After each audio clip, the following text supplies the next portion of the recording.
As always, Ted kicks off. Who do you have as your winner of the weekend? Well, first right out of the gate as winner, I got to give it up to OU soccer. Okay, my niece is they're out there getting it done. They've played two exhibition games. They played TCU, who's really good. They've got some of the best players in the country on their team. Played them to a tie in exhibition, and then yesterday went down, played in the Cotton Bowl against Dallas Trinity FC, the professional team down there, and beat them 1-0. So they're off to a good start, playing really good early on. So got to give it up to OU soccer. That's awesome. You're going to be completely dialed into OU soccer this year. Football guys talking soccer coming up. Just buckle up, people. Get ready for OU soccer updates constantly. Yeah, it's fun. They're a fun group. Can't wait to see them a little bit more. But yeah, I had to settle on Shedeur Sanders going out, and you know it's not the first backup quarterback we've seen go out and have success in the preseason, but it's maybe the most hype we've seen from a guy going out in the preseason. And he made some nice plays, and the media attention has followed just like we all thought it would. But I know I thought he looked pretty solid. You saw a lot of the similarities from what you saw from him as a college player. Now, how's it ultimately going to translate against the best of the best in the NFL? We'll see. But I mean, an early opportunity to look at the haters and say, what do you think now? It was, it was a good performance. Yeah. Went out there and yeah, I can you help me understand? Before he went out there and played well, there was this narrative building like, oh, he's being set up to fail. What was that? That's whenever you go to the Browns, I think. Isn't that being I said? I didn't understand that. Like, oh, he's going to have to play with the backups. Yeah, that's how preseason works, and he's not the starting quarterback. Like, get this is what everyone does in his position. Like that, I was so very confused by that narrative heading into that football game. Yeah, you get into this.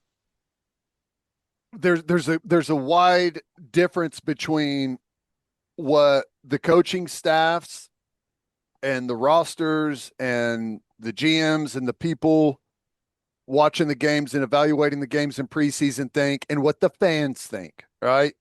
And it is preseason football, really basic, playing with backups. Half the guys playing on the field aren't even going to be on the football team in a couple of weeks. It's just a real base level evaluation. You want to see what guys have and how can they operate and how can they move the offense. But like it, especially someone in Shedeur Sanders' spot, this is not a prove it or don't with the second and third team guys against the second and third team of whoever you're playing. I mean, it's a piece of the evaluation process, but it is by no means the whole thing. Did you were you impressed with how he played? I thought he I, handled it well. I thought like I didn't think he now the one touchdown throw, very small window, that was nice. what I mean, I'm kind of on the fence between nice and bad decision. you know, Nice and maybe a little lucky, yeah, but hey, you end it's up a fitting it touchdown. in and it's a That's right. touchdown is what it is. But I thought it was a very solid preseason performance. Do I think that's going to make him the starting quarterback? I do not. But do I think it puts pressure on Dylan Gabriel to get back out on the field? Absolutely. I would say it. It he handled. He looked like he belonged out there. I thought Yeah. he handled Oh yeah. handled it like he was able to handle the offense like a professional quarterback, and he got to show some of the things that made him an elite quarterback at the college level. And we'll see if it translates. you know, a lot of declarations are going to be made on what Shedeur Sanders' career looks like based off of what his rookie year is. And you don't have to look very far in the NFL to say that that's a foolish thing to do. There are a bunch of guys who go out, don't get a lot of opportunity early, grind it out, and become starters. There's guys that start right away and struggle, make mistakes, and then grow from it and turn into great quarterbacks. So um, I think he's on pace to continue to develop and be an NFL quarterback. I think he's in a good spot. He's he's gotten an opportunity with Pickett. What Pick? I think it Pickett and Dylan Gabriel both hammies, and so that gave him an opportunity to go out there and get a ton of reps in a preseason game. Which I know a lot of people think preseason games are meaningless. I assure you, they're not for that coaching staff and for the evaluation process. And he went and made the most of the opportunity. Yeah, It's great. that preseason games are not. They may be to a large degree meaningless on what it means for your starting offense and starting defense, but it's not meaningless whenever you're talking about building the depth of your roster and putting the right guys out there and trying to spot some young developmental players that you think are going to grow into NFL caliber starters. So those guys have to get opportunities to go out and show what they got. He got his opportunity, went out there and played pretty well. That's right. We'll see how he builds on it. That's the important thing is, all right, went out there and did it in a preseason game. Probably feels good for the confidence. Like what's he turned that into moving forward? Yeah. Something to build on. Who do you have as your loser of the weekend? I don't know if there's anything worse than doing something special, spectacular, getting a huge win, and then during a celebration, injuring yourself, ending up in a stretcher loaded into the back of an ambulance. Connor Zilisch in the Xfinity Series in NASCAR. What a disaster. Gets the win, pulls into victory lane, goes to jump out of the car and gets hung up, something, tries to jump out, teeters over, leg gets caught in the car, flips over, lands directly on his head and shoulder, breaks his collarbone. Was he knocked out? I mean, it was a brutal fall. You go from victory lane to surrounded by a bunch of people on a stretcher getting loaded into an ambulance. Not a great way to enjoy a win.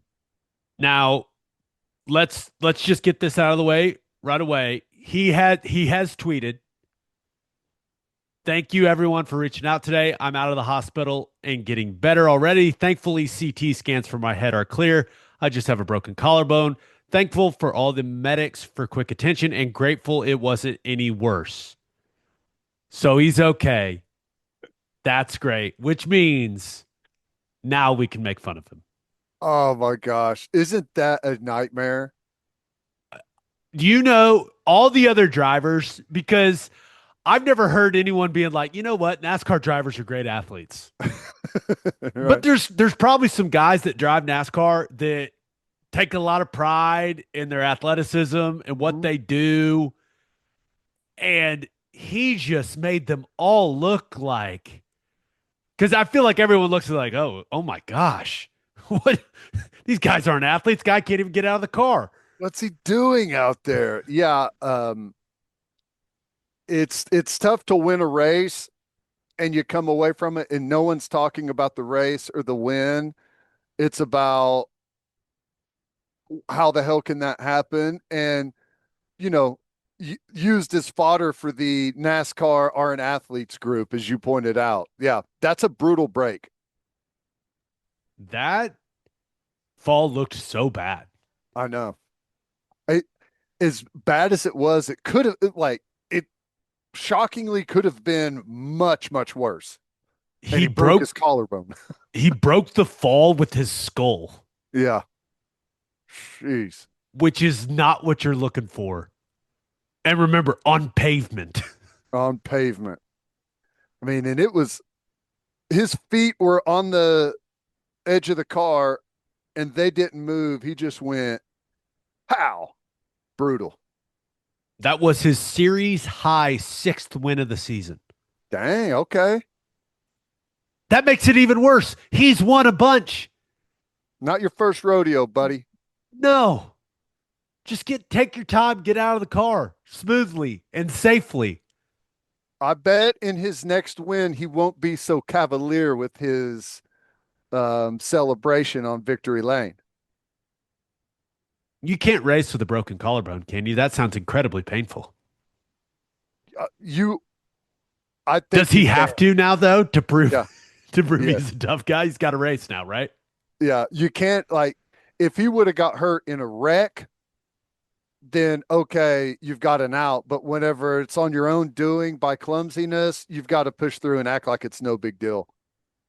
Not going to be fun though, because it's not like they're not wearing a seatbelt like whenever you're driving to the gas station to grab a drink and fill up. They are cinched into that race car, so that will not feel good on a collarbone, I can imagine. I'm just imagining his conversations way down the line, like, oh, you were putting your life on the line every time you got in the car. Like, what were the worst injuries you had? Well, this one time. Dangerous sport. I broke my collarbone on victory lane. Horrible concussion, broke my collarbone. It was those other drivers just have to be like, now that he's okay, those other drivers just have to be roasting him. I imagine there's a NASCAR driver group text. I I can only imagine how much fun of him they're making. Like Oh my gosh. that's got to be so fun for those other guys. Now he could They, always go, "Hey guys, I beat all y'all. Like yeah, deal with it." no kidding. Yeah, well, you're right though. It's like that it doesn't matter what he does. Goes on to the NASCAR series, turns into a great driver, bunch of victories. It's going to be a while before he's not remembered for this, unfortunately. It's going to be the top of the Google search for a while. Mm-hmm. All right, let's get to my winner and loser of the weekend. But first, three things matter in banking: service, service, and service. And First Fidelity Bank's commitment to exceptional service is more than a promise, it's their foundation. FFB has been by your side for over a century, and they are honored to be a part of your journey. Banking isn't about where you've been, it's about where you are headed. Open an account at an award-winning bank today at ffb.com. At First Fidelity Bank, we go where you go. And go to opolisclothing.com and use promo code TED for 10% off our podcast merchandise and the best OU gear out there. That's opolisclothing.com and use promo code TED. Buttery soft and 10% off. All right, for my winner of the weekend, give me Tom Brady.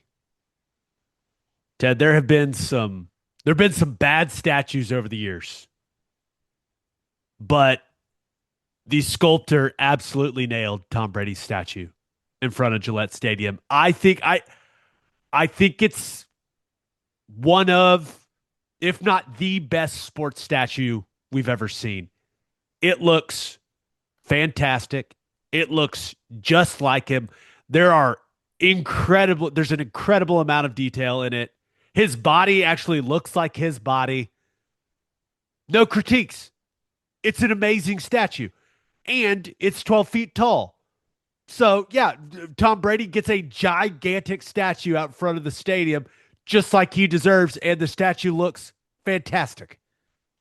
Very cool to have a gigantic statue out there and 12 feet tall. Now, does that include the hand over the head, like It the tip, or is that 12 feet to head level? That's a great question. I do not know the answer. I was under the impression that it was fist to base, bottom of the base is 17 feet. Or at That's least pretty that's big. how I understood it. And maybe the best part about it was uh his speech. That was great. He, Nailed it. we'll get to that. Okay. Or actually, let's just go straight in that. Who do we think helped him with it? Do we think Tom Brady wrote that all on his own? Because he had Uh several one-liners in there. he probably had some help. I think, after he did the roast, he probably got in with the comedy group, probably asked someone for a couple of lines in there because they hit perfectly. It was great. He checked all the self-deprecating boxes. I'm old. I'm slow. The fake phone call for Belichick. Like he checked them all. I thought that his line. He said this is the first time in my life Boston sports writers will describe me as chiseled. Great line, great line. But I think the comment about Jets fans was probably the best one. Oh, that was perfect. Perfect. Here's the quote: the statue isn't just for Pats fans. It will also give all the Jets fans something to throw their beers at as they lead the stadium every year, probably in the second quarter, maybe the third. Pretty good, Yeah, dude. it was good. The timing on it was good too. I It was like mean, it was like between like 5 and 6 minutes, not too yeah. long, didn't drag it out, thanked all the right people, his family, his teammates, the Kraft family, nailed it. The speech was, I don't think there's anything, the speech wasn't better than the statue because the statue is incredible, but the Mhm. speech was very good. Yeah. It, it's good that you had some moments from it. Like the statue will be there forever. And with most statues, I don't like it's just that it's a statue and you see it and you remember it. But I feel like this one, you'll remember a couple of moments from the speech for a really long time and how great it was. You know what I'm saying? Like that kind of goes with it.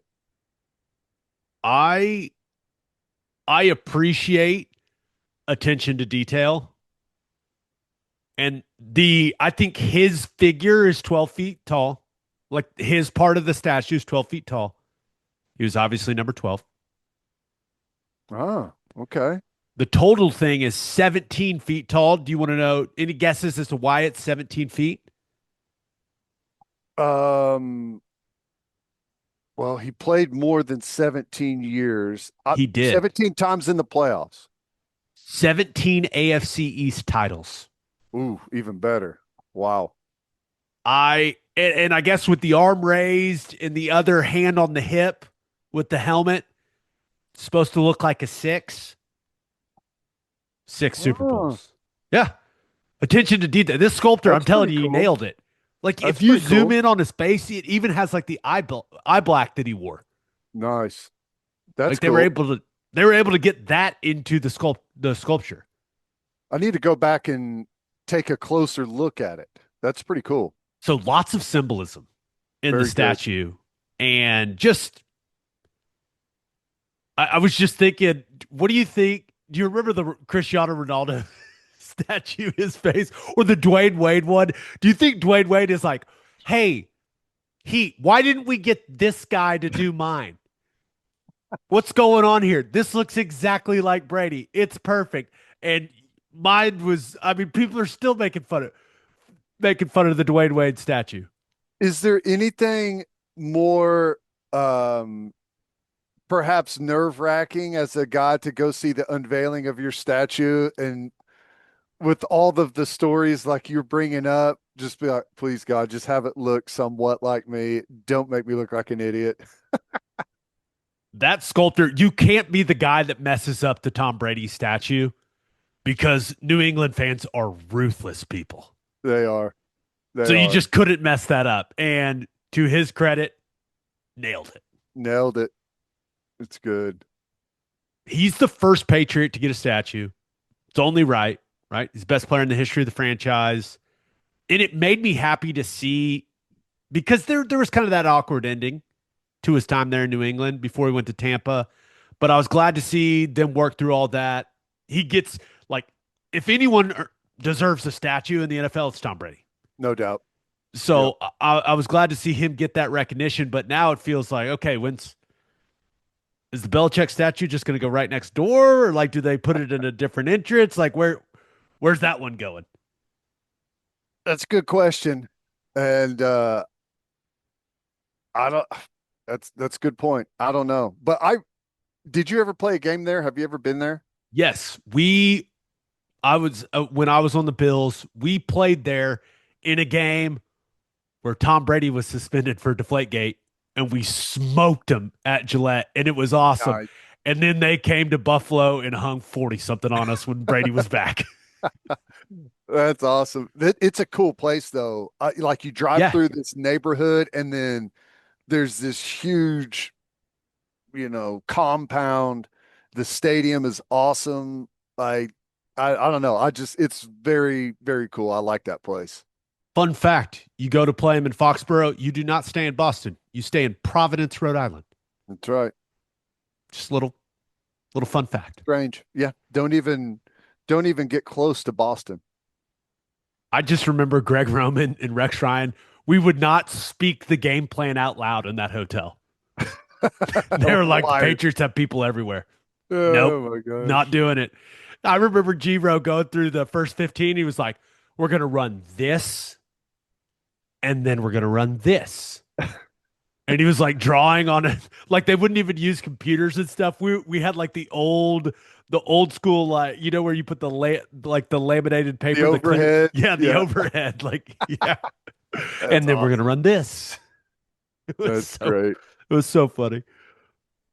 My loser of the weekend.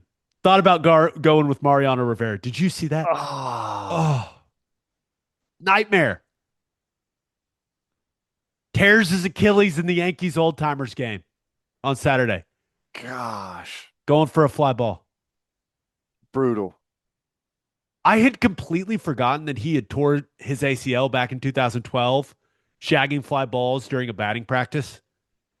The dude is the best closer ever, but simply cannot be trusted in the field. You cannot like his rate of something horrible happening to him when he's trying to catch a fly ball is not it's not where you want to be, Ted. That is so brutal. And like at 55 years old to tear your Achilles in an old timers game has to be so frustrating. Hey, you do not move from this dirt circle. Okay. You stay right in the dirt circle. Never venture outside of it. That's brutal, though. I hate that for him. Mm, It's gonna be a long road back. yeah. That stinks. All right, but my loser of the weekend, CeeDee Lamb. It is very difficult to scare your fan base half to death when you aren't even playing in the preseason game. Oh my gosh. If you haven't seen it, go watch it. CeeDee Lamb managed to scare every Dallas Cowboys fan by getting absolutely smoked on the sideline by a ref running straight into his back. I mean, I thought whenever the flag was thrown, it was for an illegal blindside, but I guess it was CD out on the white. That was brutal, dude. And the worst is he did not expect it at all and just When you're prepared to get hit, there are certain things you can do, like your body can prepare. He was, I mean, just Gumby. Ooh. I mean, completely destroyed. uh, And Ted, what's the number one rule when you're down on the sideline? stay off the white. Stay off the white. Coaches, strength coaches going up and down. Stay off the white. Stay off the white. This is why you stay off the white. Yep. And this is a product of a guy that has never stood on the sideline in his career, also. Right. And in preseason, there's way more people on the sideline. So there's like everyone's kind of standing up there and there's just natural push to get closer to see. That was tough. I hate that for him. Not as bad as the Xfinity race, but still pretty funny. I I loved his reaction. Like he pops up, he's just like, what What happened? happened? It's like, dude, you know exactly what happened. You can't play it off. The camera happened to be 2 feet away from you when it happened. Joe Milton absolutely launched that ball to Mingo too. Dude, I know we've talked about it before, but that guy has an absolute cannon. He absolutely. Oh, there's no doubt. He he can just rip the deep ball like no one else. That dude can throw an orange a mile, golf ball a mile. But CD went from celebrate like, oh, this is gonna be a big play to I mean, Slow that had to motion. hurt, dude. I I imagine they're gonna have some fun with that in their next team meeting. Oh, you know it. You know it. Once he was able to stand up from it and everyone was like, is he okay? Yeah, he's good. He Okay, popped now we right can up. laugh. He popped right up. Now, there are things that happen during the preseason and during the regular season where every team in the league talks about it in their team meeting. They show the clip, you talk through it. This will be one of those things where every team in the league goes, guys, our guys that we are paying a ton of money that will not be playing in these games, stay off the white. And here is why. Here is CeeDee Lamb, the Dallas Cowboys' best player, getting absolutely smoked in the back by this ref because he's on the white. Stay off the white. Yeah, maybe so much so that through the rest of the preseason, if you're not playing, you may be up in the players box in the suite. That is You also a know, thing. I This is my last thought on it. And he popped right up and everyone was laughing and that was good and I was thankful that he made it clear he was okay immediately. What happens if he would have gotten hurt? What's that language in the contract look like? Sideline interference penalty in street clothes in a preseason game that results in serious injury.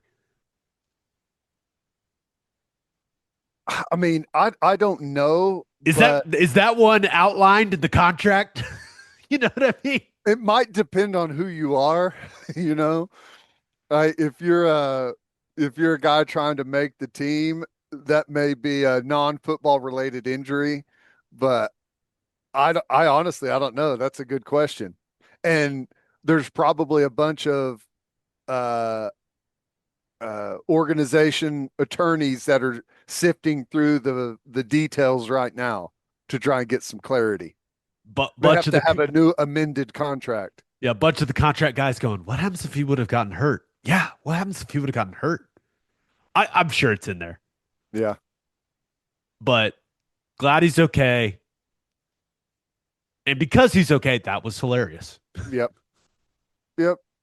That's I think you put it best though. Guys like CeeDee don't know how to conduct themselves on the sideline when they're not playing, right? He's never done that before. Stay out of the white CD. Yeah, Number one rule. it was good. And now he knows why. My favorite part is he like gets up and he like looks at the ref like, why'd you do that? Yeah. For those of you that don't know, you stay out of the white because that is the ref's real estate. Like Yep. that's where the ref runs up and down, and it's for that exact situation where there's a long throw down the field and the ref sprints to try to get in the best position possible there on the sideline. That's why you stay out of the white. Like that's he is entitled to that space, and that is why CeeDee Lamb also got a 15-yard penalty on that. But that's man, that looked like that hurt, dude. Did you guys watch did it show up on film in that 2012 West Virginia game when Joe Washington got smoked by the referee? Oh yeah. That Didn't they was think it was? Didn't someone think it was like you or Dusty or something like that? well, they called us out on the other sideline saying we were coaches because we wore like the You were wearing a polos polo, because you and look the because you're khakis and everything and had headphones on. So they like stopped the game and were pointing at us. And I just remember I was standing there and I could see across the field that he was pointing at us. I was like, he's not, is he pointing at us? And then the ref comes over to Bob and Bob looks like right at us. I was like, oh my God, I want to die. And then it was like, it wasn't long after that that Joe got ran over on the sideline and I was standing right next to him. I was like, oh my God, that's going to be on the film. Oh, this is brutal. It is funny though. he was Ended up okay. getting the win. You know, it helps when you get the win. It It certainly does. Great game for the offense. Great game for the offense. Right.